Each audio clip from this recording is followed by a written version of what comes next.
La cueva ha sido el albergue de muchos protagonistas, algunos famosos, otros no tanto, pero que han ido acumulando historias y que han tenido que pasar por ese lugar.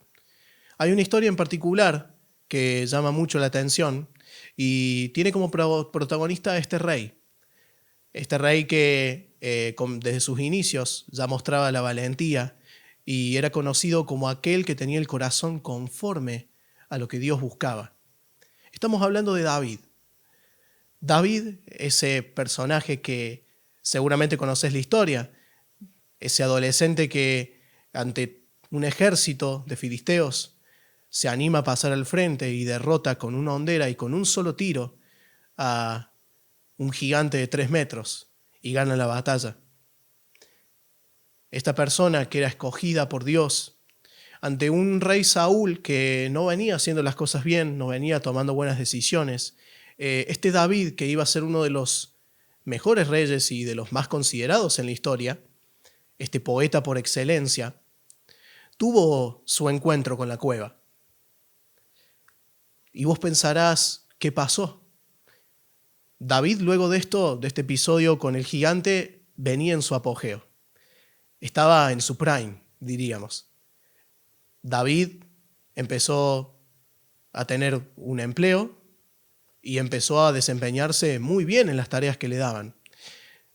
Por aquel entonces había un cántico que la gente entonaba y era: Saúl mató a miles y David mató a 10.000, dando a entender con qué eficacia David hacía su trabajo.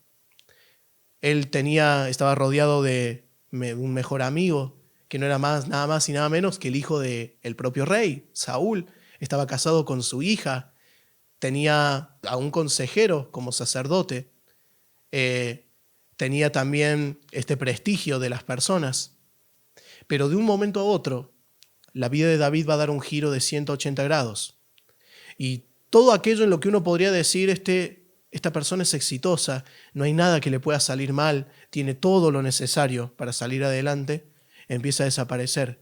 Y cada uno de los pilares de David empieza a caerse. Uno por uno se desmorona. Pierde a su esposa, pierde su empleo, pierde su mejor amigo, pierde a aquel consejero. Y esto porque había despertado la ira del rey. Saúl lo veía como un enemigo.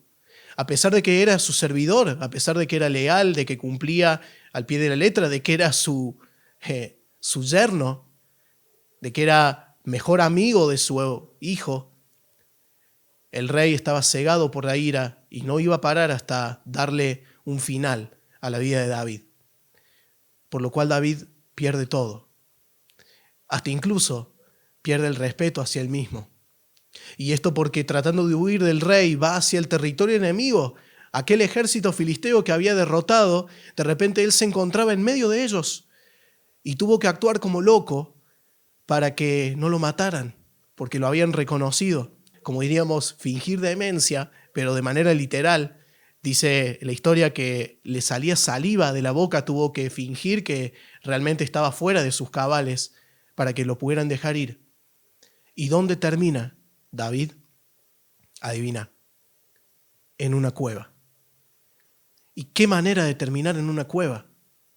David termina totalmente solo, todo en lo cual tenía para apoyarse perdido. ¿Querés saber cómo se sentía David?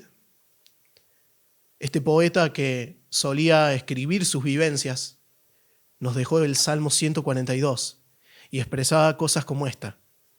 Él decía: no tengo refugio.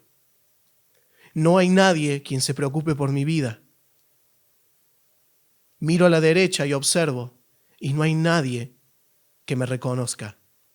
Todo lo había llevado hasta este punto en el que no le quedó otra que estar en esa cueva. Abatido, derrotado. Desde el punto de vista humano, este es el final de David. Fue bueno mientras duró, diríamos. Bueno, la pasó bien el tiempo que tuvo todos esos beneficios. Bueno, ya llegó su final. Pero no. Va a haber algo en la vida de David que va a marcar un nuevo comienzo. Va a haber algo en esa cueva que va a transformar ese destino final en algo mejor, en un nuevo comienzo, en un nuevo propósito.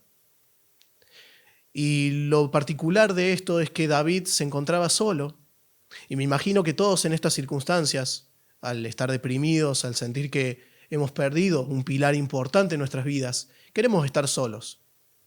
Pero la familia, porque esto se fue corriendo la voz, y al enterarse de que él estaba en la cueva, decide unirse a él. Y de repente David se encontraba rodeado de aquellas personas que lo habían criado, que lo habían visto crecer, y que en su momento lo habían despreciado, porque antes de ser ungido como rey, el propio padre se había olvidado de que tenía a David como hijo. Pero ahí estaba la familia, ahí estaban todos juntos en esa cueva.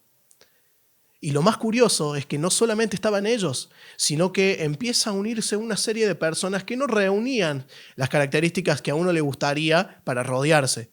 Eran personas que también lo habían perdido todo, que estaban solos, que se sentían deprimidos, que estaban envueltos en deudas, que no tenían cómo pagar, y todos juntos en ese lugar, en esa cueva.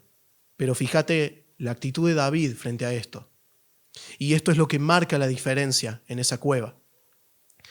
Uno podría haberse dado por vencido, haber tirado la toalla, pero David decide cambiar el chip y empezar a mirar hacia arriba.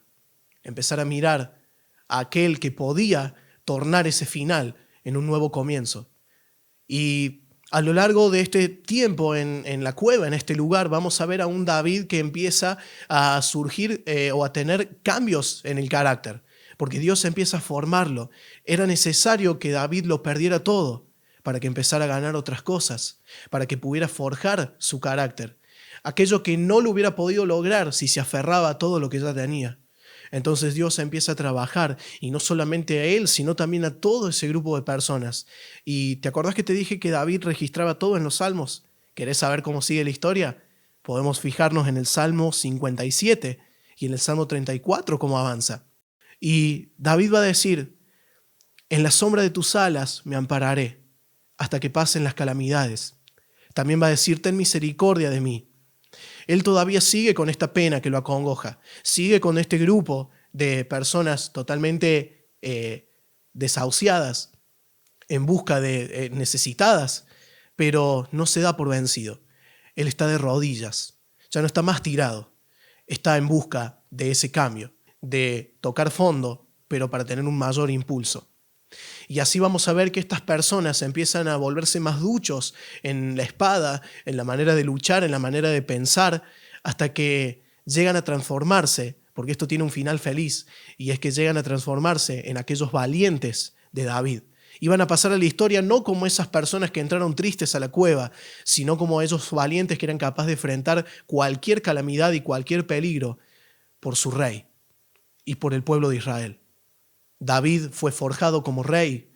David se volvió rey en esa cueva. Tuvo lo que hacía falta, lo que Dios buscaba en el carácter de un rey, de un buen rey. Y encontramos el Salmo 34 ya con estas personas totalmente renovadas y con un carácter fuerte, diciendo: seas exaltado sobre los cielos, oh Dios. Mi corazón está firme. Y me gusta pensar ahora que David directamente ha puesto la mira en aquel que le dio un nuevo propósito. ¿Y sabes qué es lo más curioso? Que esta cueva próximamente iba a transformarse en un lugar estratégico para las batallas. Cuando había que tomar decisiones, cuando había que planificar estrategias serias, David junto con sus valientes iban a ese lugar como tienda de campaña. En este podcast, la idea es que podamos hacer de nuestra cueva esa tienda de campaña. Va a ser nuestro refugio, pero un refugio transitorio, porque David no se quedó para siempre. Y la idea es que en este espacio, juntos, en esta cueva, en esta comunidad de la cueva, podamos transitar juntos este proceso. Podamos encontrar ese nuevo comienzo, abrazarlo, poder mirar no la circunstancia, sino aquel que puede cambiar esa circunstancia y transformar ese final en un nuevo comienzo. ¿Te sumás?